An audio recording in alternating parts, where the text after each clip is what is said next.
پرتگال کے دارالحکومت لزبن میں پاکستانی اور مقامی مسلم کمیونٹی کے تعاون سے بنی پہلی مسجد باب العلم میں نماز اور دینی تدریس کا باقاعدہ آغاز کر دیا گیا ہے۔ یہ رپورٹ دیکھیے۔ پرتگالی دارالحکومت لزبن میں پاکستانی اور مقامی مسلم کمیونٹی کے تعاون سے تعمیر کردہ پہلی مسجد باب العلم میں نماز اور دینی تدریس کا عمل شروع ہو گیا۔ اس موقع پر قائم مقام پاکستانی سفیر سرفراز گوہر کو خصوصی طور پر مدعو کیا گیا تھا۔ سرفراز گوہر کی آمد پر پاک پرتگال ایسوسی ایشن کے چیئرمین محبوب احمد، امام مسجد سید افتخار حسین شاہ گردیزی، عبدالواحد افریدی اور دیگر نے ان کا بھرپور استقبال کیا۔ اس موقع پر وہاں موجود بچوں نے قائم مقام پاکستانی سفیر کو گلدستہ پیش کیا۔ امام مسجد سید افتخار حسین شاہ گردیزی نے تلاوت قرآن پاک کے بعد درود و سلام کا نذرانہ پیش کیا اور رمضان شریف کے پہلے جمعہ کی نماز کی امامت کی سعادت بھی حاصل کی۔ یا نبی سلام علیکہ، یا رسول سلام علیکہ، یا حبیب سلام علیکہ، صلوات اللہ علیکہ۔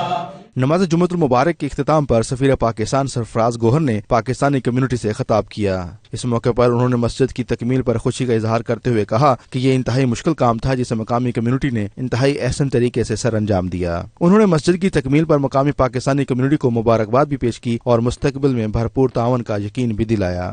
مسجد کی کوئی نہ کوئی مدد کریں تاکہ مسجد کا جو ہے نا وہ سسٹم چلتا ہے۔ جتنی بھی ہم کر سکتے ہیں پرسنلی ذاتی طور پہ ہم آپ کو مدد کرتے ہیں۔ اس کے علاوہ آپ ہمارے بھائی ہیں، کمیونٹی ممبر ہیں، پاکستانی ہیں، آپ کو کسی قسم کا مسئلہ، ڈاکومنٹس کے حوالے سے کوئی مسئلہ ہو، کوئی آپ کو ایمبیسی سے ریلیٹڈ مسئلہ ہو، آپ کو کوئی پورچوگیز گورنمنٹ سے بھی مسئلہ ہو جس میں ہم آپ کی مدد کر سکیں، ہم ان کو اپروچ کر سکیں، آپ کو فارن آفس میں مسئلہ ہو، آپ کو صحت میں مسئلہ ہو، آپ کو کسی منسٹری میں مسئلہ ہو، آپ کو اس طرح کوئی بھی مسئلہ ہو، آفیشلی اور انآفیشلی، آپ میرے پاکستانی بھائی ہیں، میں آپ کی مدد کروں گا۔ اس موقع پر موجود دیگر حاضرین نے بھی مسجد کی تعمیر پر مقامی کمیونٹی کو مبارکباد پیش کی۔ ماشاءاللہ سے لزبن پرتگال میں جو پاکستانی پہلی مسجد کی بنیاد ہم لوگوں نے رکھی تھی، پاکستانی کمیونٹی نے مل کے رکھی تھی، اس کا آج رمضان المبارک میں پہلے جمعۃ المبارک میں افتتاح کر دیا گیا ہے اور پاکستانی کمیونٹی میں بہت خوشی پائی ہے۔ پوری پاکستانی کمیونٹی کو مبارک۔ رمضان کے پہلے جمعۃ المبارک کے دن اس بڑی مسجد کا بڑا عالیشان افتتاح ہوا ہے اور بڑا اچھا ہے جو سے افتتاح ہوا ہے اور بڑی بابرکت دن ہے، اور ماشاءاللہ یہاں پہ ہر دینی مدارس اور تدریس اور تجوید کا کام شروع ہے۔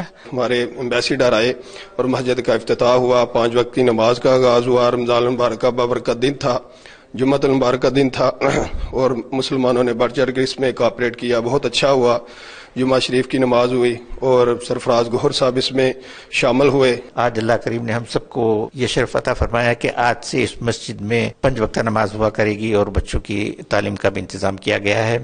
آپ سے بھرپور تعاون کی امید ہے، اللہ کریم سے امید ہے کہ آپ سب اس کار خیر میں شرکت فرما کر ثواب دارین حاصل کریں گے۔ تمام احباب زیادہ سے زیادہ تشریف لایا کریں اور تعاون کیا کریں اور یہاں پر آ کر اپنے تمام مسائل کے اوپر گفتگو کریں۔ یہاں پر جو جتنے بھی پاکستانی کمیونٹی کے اور مسلم کمیونٹی کے دیگر کمیونٹیز میں بھی مسلمان یہاں پر موجود ہیں، تو تمام احباب کے لیے یہ ایک کمیونٹی سینٹر بھی ہے اور یہ اکٹھا ہونے کی ایک جگہ ہے۔ تمام احباب جو ہے وہ ضرور تشریف لایا کریں۔ دینی تدریس کا تو آغاز ہو چکا ہے اور ساتھ آگے انشاءاللہ تعالی اردو کی کلاسز بھی شروع ہو جائیں گی، تو اس مبارک مہینے کی برکتوں سے اسی رمضان میں الحمدللہ مسجد برندوا میں جہاں پہ پہلے صرف جمعہ کی نماز پڑھائی جا رہی تھی، اب الحمدللہ 5 ٹائم جو ہے وہ باجماعت نماز کا بھی آغاز ہو چکا ہے۔ پاکستانی کمیونٹی نے اس موقع پر پاکستانی سفیر سرفراز گوہر کو اپنے مسائل سے بھی آگاہ کیا۔ اس موقع پر سفیر پاکستان نے کمیونٹی کے مسائل کو فوری طور پر حل کرانے کی یقین دہانی کرائی۔